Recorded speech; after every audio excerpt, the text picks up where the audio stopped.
नमस्कार, मैं हूं श्रीनारायण तिवारी और आप देख रहे हैं नेशनल न्यूज। आज चर्चा किसान आंदोलन में पड़ी फूट पर है। संयुक्त किसान मोर्चा द्वारा दिल्ली को घेर कर किया जा रहा आंदोलन अब लगभग समाप्त हो चुका है, ऐसा मानकर चलिए। केवल राकेश टिकैत की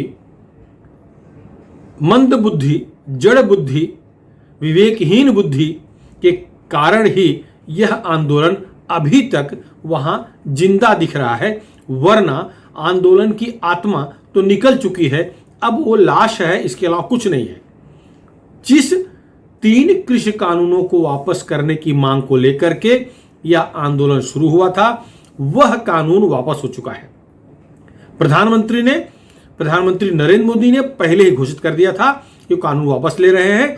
उससे आंदोलन जीवी हक्के बक्के रह गए।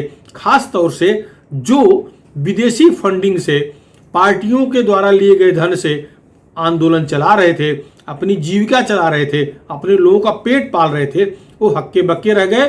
वो लगभग बेरोजगार हो गए, ऐसा मान लीजिए। मैं क्यों कह रहा हूं कि यह आंदोलन जिस तरह से 5 स्टार आंदोलन लगभग साल भर चला, यह किसानों का आंदोलन हो ही नहीं सकता।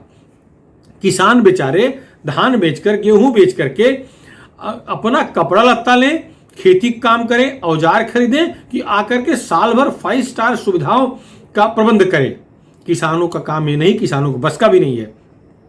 तो आंदोलन की आत्मा उसी दिन खत्म हो गई थी जिस दिन प्रधानमंत्री नरेंद्र मोदी ने तीनों कानून वापस लेने का ऐलान किया।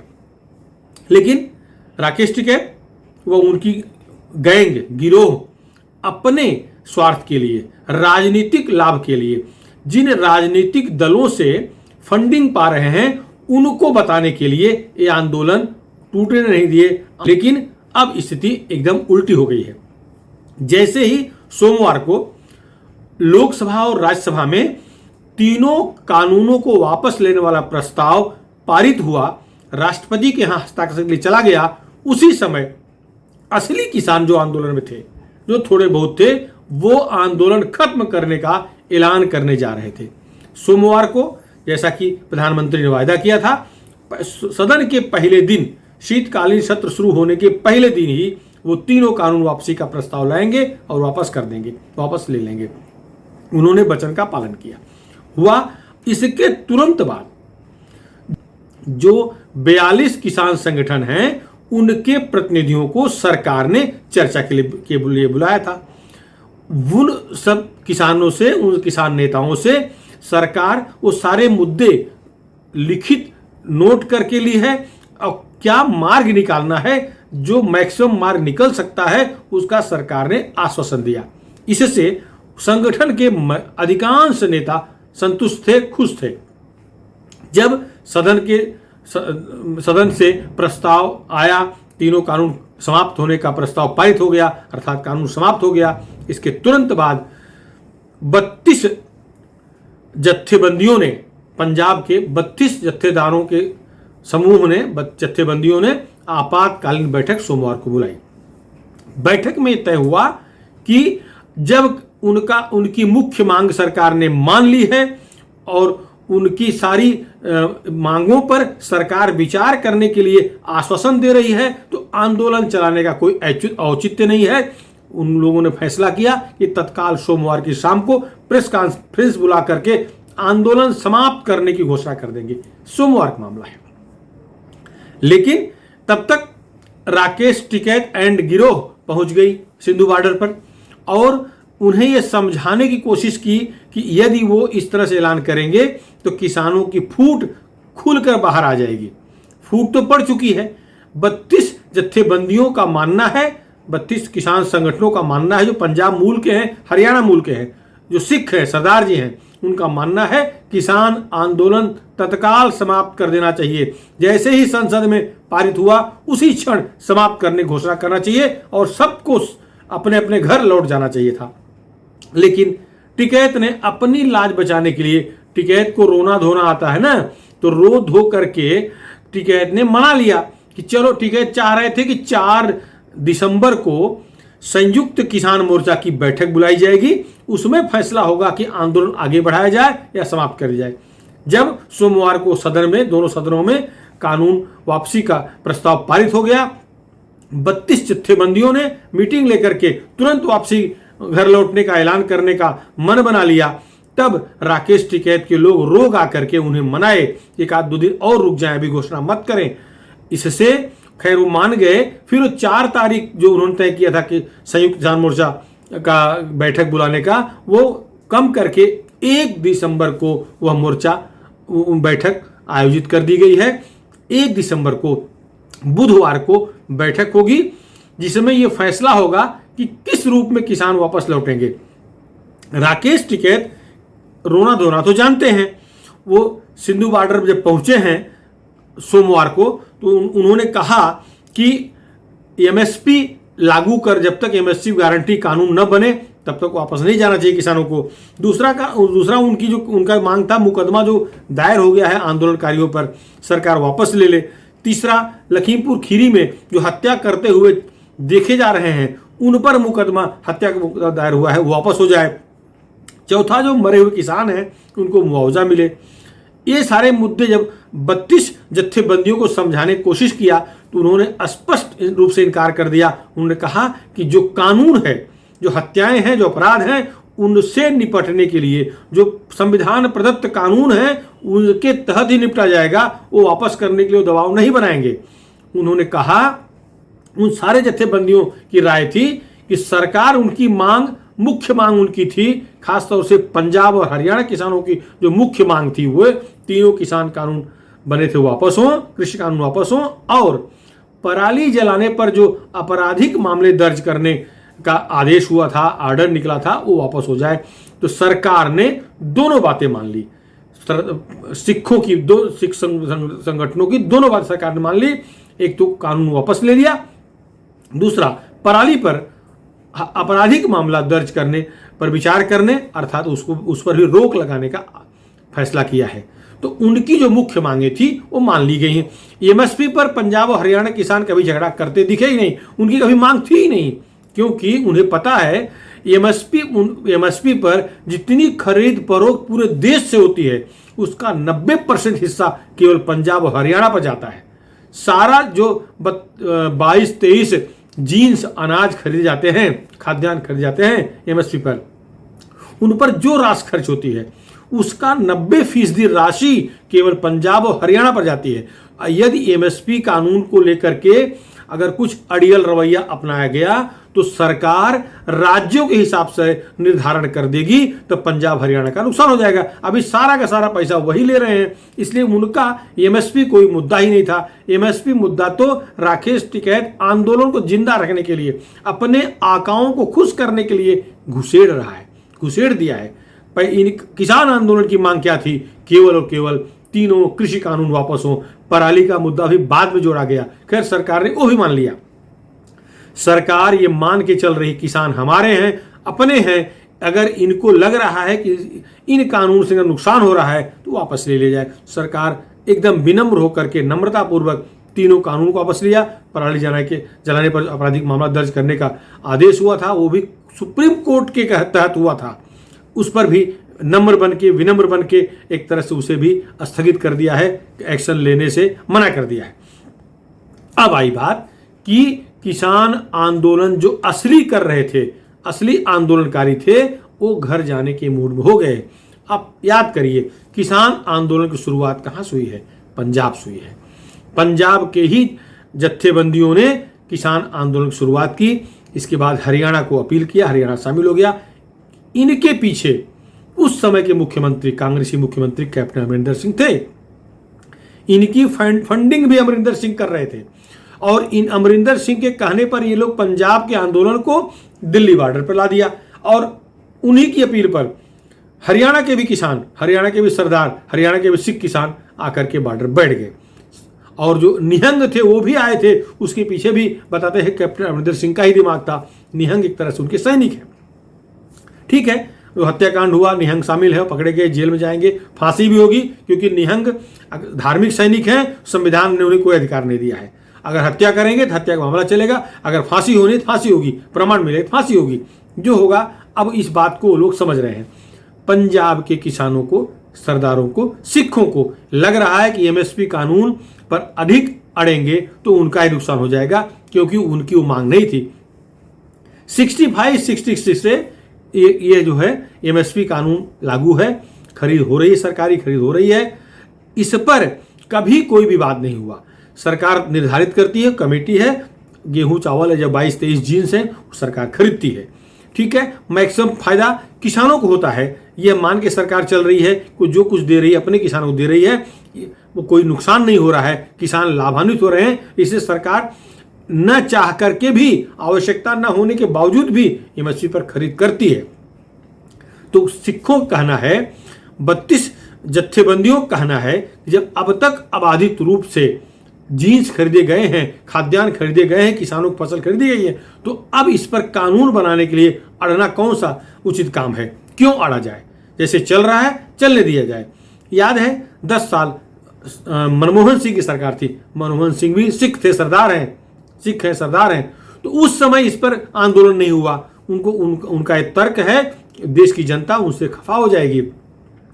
देश भर के व्यापार में सिखों का काफी बड़ा अहम रोल रहा है और रोल है, तो देश की मानसिकता उनके खिलाफ हो जाएगी। इससे वो समझदारी दिखा रहे हैं, वो कह रहे हैं कि इस पर अड़ना ठीक नहीं है। मनमोहन सिंह पीरियड में भी आंदोलन किया जाना चाहिए था, क्यों नहीं किया गया? अर्थात अगर तब नहीं किया गया एमएसपी को लेकर आंदोलन, तो आज करना उचित नहीं है। अब उनकी मुख्य मांग मान ली गई है तो उन्हें वापस जाना चाहिए। लेकिन टिकैत एंड गैंग जो खबर आ रही है, ये लोग नहीं चाह रहे हैं किसान आंदोलन खत्म हो। ये देश भर में किसान आंदोलन फैलाने की बात कर रहे हैं। सच्चाई ये है, टिकैत पश्चिमी उत्तर प्रदेश के हैं, उत्तर प्रदेश के हैं। लखनऊ में भी महापंचायत करने गए थे, फ्लॉप हो गई, 1000-2000 भी लोग नहीं थे। इसके बाद मुंबई गए थे, वहां भी सुपर फ्लॉप हो गई इनकी पंचायत, कोई नहीं थे। महाराष्ट्र में तो ऑलरेडी किसान यूनियनें बहुत मजबूत हैं, उनकी बहुत बेहतर स्थिति है। सर्वाधिक, इसके बावजूद सर्वाधिक किसान आत्महत्या महाराष्ट्र में होती है। देश के अगर पूरा फिगर देखें तो सर्वाधिक आंकड़ा आत्महत्या का, किसान आत्महत्या का महाराष्ट्र से देखने को मिलता है। तो वहां यूनियनबाजी हो करके भी उनका वो कल्याण नहीं हो पा रहा है जो आवश्यक था।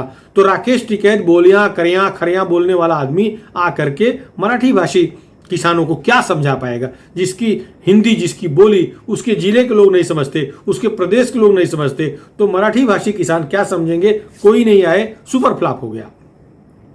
तो ये दोनों जगह से एक तरह से फ्लॉप होने के बाद अब राकेश टिकैत ऐसा मार्ग ढूंढ रहे हैं कि वो कम से कम उनकी राजनीति जिंदा रहे। लोकसभा लड़ चुके हैं, विधानसभा लड़ चुके हैं, जमानत नहीं बची है, और जैसे ही आंदोलन खत्म हो जाएगा इन्हें पूछने वाला कोई नहीं रहेगा। और यदि किसी के समर्थन करेंगे तो जनता जान गई है, जनता समझ रही है। अभी किसान के रूप में, जाट नेता के रूप में जो उभर रहे हैं, तो इनकी बिरादरी, जात बिरादरी किसान के नाते साथ में खड़े हैं। लेकिन जिस दिन ये किसी पार्टी के बन जाएंगे, उस दिन जो जाट बिरादरी है वो जिन जिन पार्टी से संलग्न है, जहां जहां उनके विचारधाराएं जुड़ी हुई हैं उनकी, वो वहां चले जाएंगे, इनके कहने पर नहीं खड़े होंगे। आपको याद है 26 जनवरी को जब भारत के तिरंगे का अपमान हुआ, तिरंगा उतार के वहां एक संप्रदाय विशेष का झंडा फहराया गया। इसके बाद जो मानसिकता बनी थी, पूरे देश में आक्रोश फैला था सिखों के खिलाफ, सरदारों के खिलाफ, उससे लोग डर गए थे। उसी दिन आंदोलन खत्म हो गया होता, तब ये राकेश टिकैत रो रो करके अपने पिताजी का नाम ले करके जाट बिरादरियों में अपना अपमान बता करके कि मेरा अपमान हो रहा है, जाट बिरादरी को भड़काने की कोशिश किया, और जाट बेचारे भावुक निकल पड़े ट्रैक्टर और पानी लेकर के। इनका रोना धोना, आंसू काम आ गया और आंदोलन जिंदा हो गया। खैर उस समय भी जाट भाइयों के पहुंचने से पहले ही यूपी पुलिस इनको ठीक कर दी होती, जैसी पुलिस ठीक करती है, पूरी रणनीति बन चुकी थी। ये रो इसलिए रहे थे, इन्हें डर था कि कल का सुबह देखेंगे कि नहीं देखेंगे, आत्महत्या तक करने की बात कर रहे थे। तो राकेश टिकैत आज फिर उसी स्थिति पहुंच गए हैं। देखना, जैसे ही सिख समूह 32 जत्थेबंदियों का समूह लौटेगा, बॉर्डर छोड़ देगा, दिल्ली खाली कर देगा, दिल्ली का बॉर्डर, ये फिर रोना धोना शुरू करेंगे, क्योंकि लड़ाका सिख हैं, लड़ाके सिख हैं, उनकी वजह से आंदोलन चल पाया। और वो पंजाब से नजदीक स्थान था, उनको सप्लाई कैप्टन अमरिंदर सिंह कर रहे थे। उनके पीछे गुरुद्वारे थे, गुरुद्वारों का लंगर था, लोगों को भोजन फ्री मिल रहा था। और जिस दिन टिकैत अपने मंच पर, अपने किसान यूनियन के मंच पर अल्लाह अकबर हर हर महादेव का नारा लगाया, उसी दिन से किसानों में दो फाड़ हो गया है। वो किसी को पसंद नहीं आया, क्योंकि पंचर पुत्रों को लेकर के आंदोलन नहीं हो सकता। ये वहाँ गमले में धनिया लगाने वाले, गमले में लहसुन बोने वाले केवल भोजन के लिए आते थे। ये किसान कहाँ से हो गए? किसान तो सिख लोग हैं, किसान तो जाट लोग हैं, किसान तो उत्तर प्रदेश के अन्य लोग हैं, लेकिन गमले में धनिया लगाने वाले आकर के किसान बन करके भोजन ले रहे थे, मुफ्त में भोजन मिल रहा था, लंगर चल रहा था। इस बात को सिखों ने बड़े आराम से परख लिया, समझ लिया। जितने भी अपराध हुए हैं, जितने भी हत्याकांड हुए हैं, जितने भी गलत काम हुए आंदोलन के दौरान, उनमें पंचर पुत्रों का नाम आया। इस बात को सिखों ने बड़ी बारीकी से देखा। अब सिखों को पता है कि उनके धर्मगुरुओं का धर्मगुरुओं की हत्या किसने की, उनके धर्मगुरु के बेटों को दीवार में किसने चुनवाया, वो कभी उनके हो ही नहीं सकते। उन्हें पता है वो साथ में हैं कि अब गद्दारी करें, कहा नहीं सकता। और किसान तो है ही नहीं, वो बकरी चराने वाले किसान हो ही नहीं सकते, इस बात को जान रहे हैं। लेकिन जाट नेता बनने के ख्वाब देख रहे, पश्चिमी उत्तर प्रदेश में कुछ मुस्लिम पॉकेट्स में नेता बनने के ख्वाब देख रहे राकेश टिकैत अल्लाह अकबर और हर हर महादेव का नारा लगा करके दोनों संप्रदाय को इकट्ठा करने का प्रयास किया। उससे और फूट पड़ गई है, इकट्ठा होने के बजाय और फूट पड़ गई है। आज स्थिति यह है कि सोमवार को 32 जत्थेबंदियों की आपातकालीन बैठक में फैसला हो चुका है, उन्हें वापस जाना है, फिक्स है कि वापस जाएंगे। राकेश टिकैत की गुहार पर वो 1 दिसंबर तक रुके हुए हैं, क्योंकि 1 दिसंबर को संयुक्त किसान मोर्चा की बैठक है। ये इनके अनुरोध पर है, क्योंकि 4 तारीख को बैठक थी, 4 दिसंबर को थी, वो 1 को किए। अब अगर 1 तारीख को फैसला नहीं होता है 32 जत्थेबंदियों के मुताबिक, तो वो लौट जाएंगे। जो बचे रहेंगे वो कितने घंटे टिक पाएंगे, असंभव है। वैसे भी उत्तर प्रदेश सीमा में जहां आंदोलन चल रहा है, गाजीपुर बॉर्डर में, वहां नाम मात्र के ही लोग रह गए हैं। खाली मीडिया मैनेज करना आता है इनको। कुछ मीडिया घरानों को वामपंथियों ने खरीद लिया है, कुछ मीडिया घरानों को चीन से पैसा आ रहा है, वो किसान आंदोलन को बड़ा दिखाने का, भारत सरकार को नीचा दिखाने का प्रयास करने का, इसलिए पैसा आ रहा है। तो वो मीडिया हाउस राकेश टिकैत को हर दिन, हर क्षण, हर घंटे ऑनलाइन दिखाते रहते हैं, लाइव दिखाते रहते हैं। मैं किसी का नाम नहीं लूंगा, आप समझ गए होंगे। ओलियां बोलियां की बोली बोलता है और कहने के लिए अपने को राष्ट्रीय चैनल कहते हैं, वो दिखाते हैं, जबकि इसकी भाषा कोई नहीं समझ रहा है। वो दिखाने वाले चैनल की मजबूरी है, चैनल वाली एंकरों की मजबूरी है इनके साथ ट्रैक्टर बैठें, इनके साथ बात करें, क्योंकि उनको वेतन इसलिए मिल रहा है कि उनका आका आदेश दिया हुआ है कि राकेश टिकैत के आंदोलन को बड़ा करो। वो इसलिए मजबूरी में इंटरव्यू कर रही हैं, इंटरव्यू ले रही हैं, दिखा रही हैं, चैनल दिखा रहा है। लेकिन आंदोलन तो खत्म हो चुका है, 100% आंदोलन समाप्त हो चुका है। 1 तारीख तक इसका फैसला यदि 32 जत्थेबंदियों के अनुसार, उनके मुताबिक, उनके मन के अनुरूप नहीं हुआ तो निकल जाएंगे, वो नहीं बैठने वाले हैं। निश्चित है फिर घड़ियाली आंसू राकेश टिकैत रोएगा, फिर अपनी जान की भीख मांगेगा, अपनी बिरादरी से कहेगा कि उनको उत्तर प्रदेश में जाएंगे तो पुलिस उनके साथ क्या बदसलूकी करेगी। अब ये चाह रहा है राकेश टिकैत कि जो उन्हें उनके आका पैसा दिए हैं, कम से कम वो पैसा चुनाव तक देते रहें, जिससे इसकी राजनीति चले, इसका लाइव टेलीकास्ट होता रहे, मीडिया में बना रहे, वरना कौन पूछेगा। जैसे दिल्ली बॉर्डर छूटेगा राकेश टिकैत शून्य हो जाएंगे। वैसे निश्चित है किसान आंदोलन खत्म हो चुका है, तीनों कानून वापस होने के बाद वो मुद्दा समाप्त हो चुका है। पराली जलाने का और मुद्दा था जो पंजाब हरियाणा किसानों के लिए खटक रहा था, वो समाप्त हो चुका है। यूपी में पराली कोई मुद्दा ही नहीं है। यूपी पश्चिमी उत्तर प्रदेश में गन्ना मेन उनकी फसल है, उसको पैसा मिल रहा है, वो कोई विषय बचा नहीं है। तो अब बचा है केवल घड़ियाली आंसू, अब बचा है जाट बिरादरी को उकसाने के लिए रोना। देख लेना, जैसे ही 32 जत्थेबंदियों का जाने का फैसला होगा, राकेश टिकैत के बाद फिर रोएगा, फिर घड़ियाली सुबहाएगा, फिर पगड़ी की दुहाई देगा, फिर अपने पिताजी का नाम लेगा, महेंद्र सिंह टिकैत का नाम लेगा और कोशिश करेगा लोग आएं। लेकिन अब इसलिए लोग नहीं आएंगे कि चुनाव के मूड में आ गया है, ऐसा लग रहा है कि चुनाव लड़ेगा या किसी पार्टी में शामिल होगा। बीजेपी को हराने की बात जब बार बार कर रहा है तो इसे निश्चय एक बात पक्की दिख रही है कि यह किसी के सुपारी पर, बीजेपी विरोधियों की सुपारी पर काम कर रहा है। कौन है पीछे, आप भली भांति जान रहे हैं।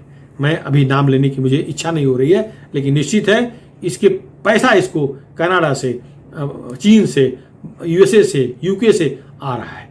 जो खालिस्तानी विचारधारा के लोग हैं इसको भड़का करके अब इसको यूज कर रहे हैं, और सीधे पैसे पर चूंकि केंद्र सरकार ने रोक लगा दिया है तो वो वाया कुछ राजनीतिक दलों के माध्यम से पैसा पहुंचा रहे हैं। लेकिन अब वो भी स्थिति टेढ़ी हो गई है, सरकार भी टेढ़ी हो गई है, कानून वापस हो गया है, 32 जत्थेबंदियों के जाने का समय सुनिश्चित हो गया है, लगभग चले जाएंगे, 1-2 दिन में हट जाएंगे बॉर्डर पर से, अकेले पड़ जाएगा ये, क्योंकि कैप्टन अमरिंदर सिंह भाजपा से हाथ मिला चुके हैं, भाजपा के साथ चुनाव लड़ने जा रहे हैं। वही सिखों के पीछे थे, वही आंदोलन के पीछे थे, अब वो आंदोलन समाप्त करना चाह रहे हैं और उनका प्रभाव पंजाब के किसानों को बहुत बढ़िया है, ये आप सब जानते हैं।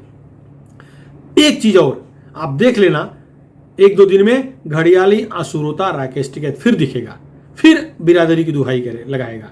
तो क्या अब की बार जिस तरह से पिछली बार हुआ था, 26 जनवरी के बाद हुआ था, क्या लोग आएंगे? मुझे तो लगता है कोई नहीं आएगा, क्योंकि सब समझ चुके हैं कि राजनीतिक रोटी सेकना चाह रहा है, राजनीति करना चाह रहा है, बीजेपी को हराने की सुपारी लिया है, देश को बदनाम करने की सुपारी लिया है, सबको दिख रहा है। फिलहाल इस मुद्दे पर इतना ही। आपको हमारे वीडियो कैसा लगा? पसंद आया हो तो इसे शेयर करिएगा, अपने मित्रों में शेयर करिए।